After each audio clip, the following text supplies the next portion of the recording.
कबाड़ी वाला। यह कहानी एक ऐसे कबाड़ी वाले के बारे में है जो गांव-गांव घूमकर कबाड़ी का सामान लिया करता था और एक दिन उसके साथ होता है एक ऐसा हादसा जिसके बारे में आज आपको इस कहानी में पता चलेगा। नाम था उसका हरिया और उम्र होगी यही कुछ 28 से 30 साल। बात भी लगभग आज से 35 से 40 साल पुरानी होगी।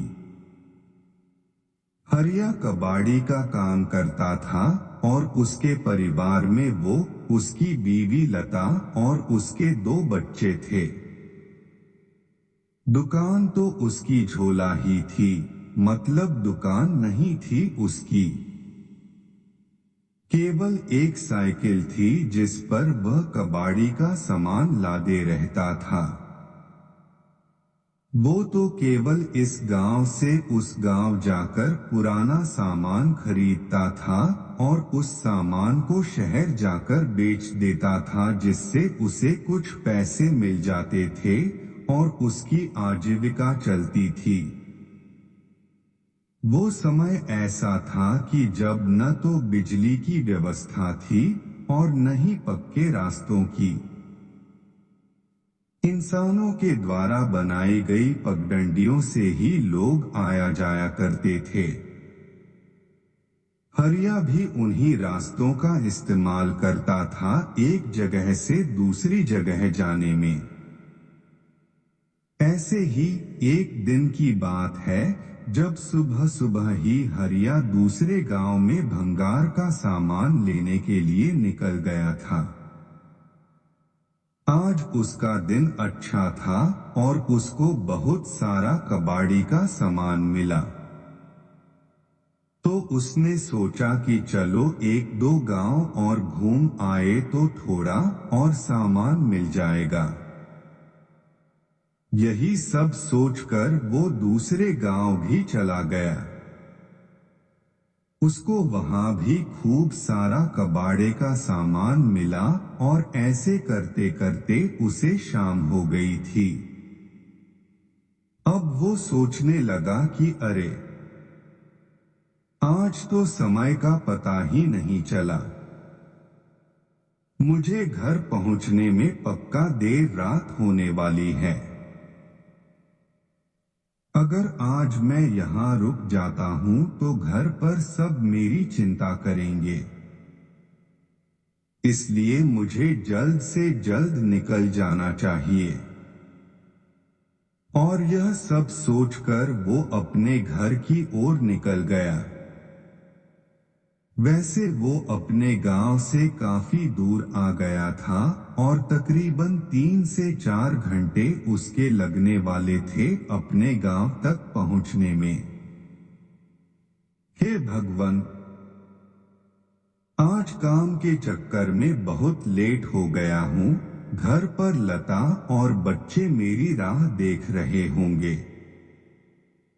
मुझे जल्द से जल्द घर पहुंचना चाहिए। उसके घर का रास्ता वैसे तो बहुत लंबा था, पर अगर वो जंगल वाले रास्ते से जाए तो वह जल्दी पहुंच जाएगा। यही सब सोचकर वो जंगल वाले रास्ते की ओर चला गया। रात के कुछ 10 बज रहे होंगे। उसे जंगल से थोड़ी दूरी पर लालटेन और आग की रोशनियां दिखाई दे रही थी तो उसे थोड़ा सुकून मिल रहा था। जैसे वो थोड़ा थक भी रहा था तो वो थोड़ा आराम करता और फिर से चलने लगता। धीरे धीरे चलते चलते उसे उस जंगल में से अजीब सी आवाज आने लगी और उसको महसूस हो रहा था कि कोई तो है उस जंगल में उसके अलावा जो इस तरह की आवाजें कर रहा था। उसको एक गंदी सी बदबू भी आने लगी थी। तो उसने सोचा कि शायद यह बदबू खराब पानी की होगी जो यहाँ जमा हुआ होगा, और यह अजीब सी आवाज शायद इन सामानों से आ रही होगी। थोड़ा आगे जाने पर उसने फिर से महसूस किया कि पेड़ों पर कोई तो है। शायद यह कोई पक्षी हो। पर फिर उसने देखा कि वो जो कोई भी था वो एक पेड़ से कूदकर दूसरे पेड़ पर जा रहा था, और थोड़ी सी चांद की रोशनी में उसने देखा कि वो एक बड़े बालों वाली एक बूढ़ी औरत थी जो कि इधर से उधर कूद रही थी। यह देखकर हरिया डर गया, क्योंकि किसी भी बूढ़ी औरत का ऐसे एक पेड़ से दूसरे पेड़ पर कूदना बिल्कुल भी आम बात नहीं थी। हो न हो यह एक चुड़ैल है, और यह सोचकर हरिया के पसीने छूटने लगे। पर हरिया ने अपने डर पर काबू पाया, और उसने सोचा कि तेज तेज गाड़ी चलाता हूँ और जल्दी से यहाँ से निकलता हूँ ताकि इससे जान बचे। मैं तेजी से अपनी साइकिल चलाने लगा, और बस इसी इंतजार में था कि कब घर पहुंचूं और इस डायन से मुझे छुटकारा मिले। अब मुझे वो डायन दिखाई नहीं दे रही थी, और न ही किसी पेड़ के हिलने की आवाज आ रही थी। मुझे लगा कि शायद वो सब मेरा भ्रम होगा, और मैं काफी थक गया हूँ तो मुझे ऐसा खाली एहसास हुआ होगा। अब मुझे थोड़ा आराम हुआ, पर मैंने एक बात पर गौर किया कि मेरी साइकिल पर जो पीछे भार लदा था वो काफी भारी हो गया था। अजीब बात थी कि ऐसा कैसे हो सकता था। मतलब शायद मैं थक गया हूं तो मुझे ऐसा लग रहा होगा। तो मैंने थोड़ा रुक गया और मैंने आराम करने का सोचा।